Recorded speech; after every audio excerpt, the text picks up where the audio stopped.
احمدہ ونصلی ونسلم علی رسولہ الکریم اما بعد فاعوذ باللہ من الشیطان الرجیم بسم اللہ الرحمن الرحیم۔ آج ہم جس ٹاپک پر بات کرنے جا رہے ہیں وہ بڑا اہم اور خاص قسم کا ٹاپک ہے کہ اللہ تعالیٰ نے دین اسلام مذہب اسلام پھیلانے کے لیے عرب ہی کو کیوں چنا۔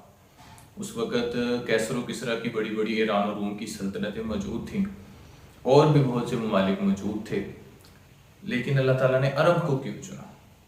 وہ آپ صلی اللہ علیہ وسلم مدینہ میں یثرب میں جس کا شہر نام مشہور تھا، اور وہاں پہ 3 بنو قریظہ، بنو قینقاع اور بنو نذیر جیسے قبیلے بھی آباد تھے، جو کہ آئے ہی یہاں پہ اس مقصد کے لیے تھے کہ ہم آخری نبی کا انتظار کریں۔ وہ الگ بات ہے کہ وہ ایمان نہیں لائے حسد کی وجہ سے، اوس اور خزرج بھی تھے، لیکن یہ 3 یہودیوں کے قبیلے اس انتظار میں تھے۔ یہاں پر اللہ کے نبی جو ہے نا یہ ان کو کیوں نہیں چنا؟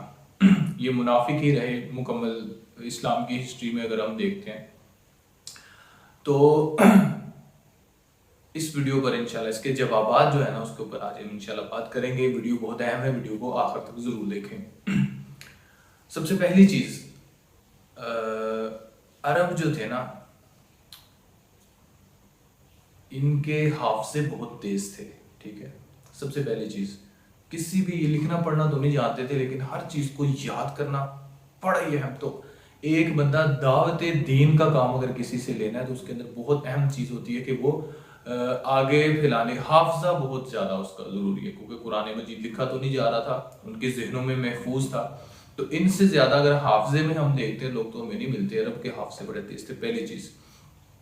دوسری چیز، ایک غیرت مند تھے، اور سب سے اہم چیز کہ ان کے اوپر حملہ نہیں کسی نے کیا تھا، ٹھیک ہے۔ آپ یوں اس کو کہہ لیں کہ یہ نا ٹھنڈا بارود تھا۔ عرب جو تھے یہ ٹھنڈے بارود کی شکل تھے، ایک بھی کسی بھی ملک نے ان کے اوپر حکومت کرنے کا کبھی نہیں سوچا۔ ان کی اپنی بھی ریاست نہیں تھی، قبائلی نظام تھا۔ اور اسی کے ساتھ ہم دیکھتے ہیں کہ یہ لوگ نڈر تھے اور بہت زیادہ بہادر بھی تھے۔ اور جب ابرہہ نے ان پر حملہ کیا تب بھی اس نے ریاست کے لیے حملہ نہیں کیا تھا، وہ صرف خانہ کعبہ سے اپنا بغض نکالنے کے لیے اس نے خانہ کعبہ کی عمارت کو گرانے آیا تھا بس، وگرنہ ان سے ان کا کوئی زیادہ مسئلہ نہیں تھا۔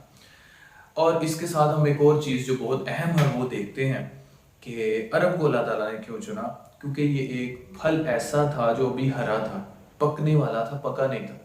باقی جتنی بھی ریاستیں تھیں وہاں پر مذہب آ چکے تھے، وہ مطلب ان کو جنگیں لڑ چکے تھے، وہ استعمال ہو چکے تھے، لیکن عرب ابھی استعمال نہیں ہوئے تھے۔ آپ غور سے دیکھتے ہیں کہ یہ وہ لوگ تھے جن کے اوپر حملہ نہیں ہوا تھا۔ اور ایک اور پوائنٹ جو یہاں پر ایک خاص ہے کہ یہ اشتراکیت نہیں تھی ان کے اندر بالکل بھی، ٹھیک ہے۔ اور سب سے اہم چیز کہ یہ جو اللہ کے نبی کو چنا گیا عرب میں سے، بنو ہاشم قبیلے قریش میں سے، ان میں جو ہے نا ان کا خون صاف تھا، ٹھیک ہے۔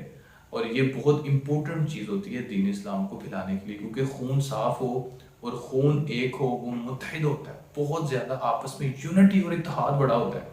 اس کی مثال ہم دیکھ سکتے ہیں سورہ یوسف میں، ٹھیک ہے۔ وہ کہتے ہیں اپنے ابا جان سے کہ آپ یوسف کو ہمارے ساتھ کیوں نہیں بھیجتے، حالانکہ وہ ہمارا خون ہے، ہمارا بھائی ہے، اور ہم بہت ایک مضبوط جماعت ہے، ٹھیک ہے۔ یہ انہوں نے اس میں سے ایک دلیل یہ بھی دی کہ ہمارا خون ہے، ٹھیک ہے۔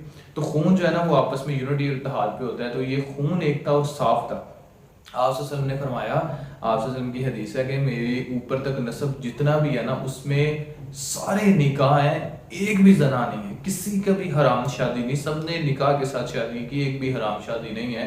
تو میرا نسب سارے کا سارا خون جو ہے نا وہ حلال کا ہے، وہ سارا صاف ہے۔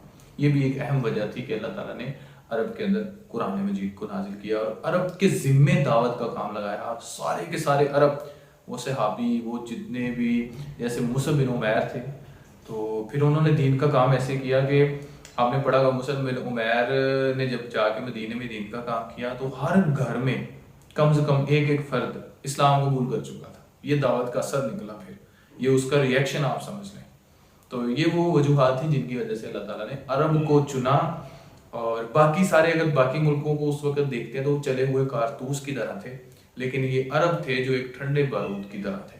تو یہ وہ وجوہات ہیں جس کے لیے اللہ تعالیٰ نے عرب کو چنا اسلام پھیلانے کے لیے۔ اور آپ صلی اللہ علیہ وسلم بھی عرب میں آئے، اور آپ صلی اللہ علیہ وسلم بنو ہاشم قریش کے قبیلے سے آئے، جو کہ سارے کے سارے عرب کے لوگ تھے.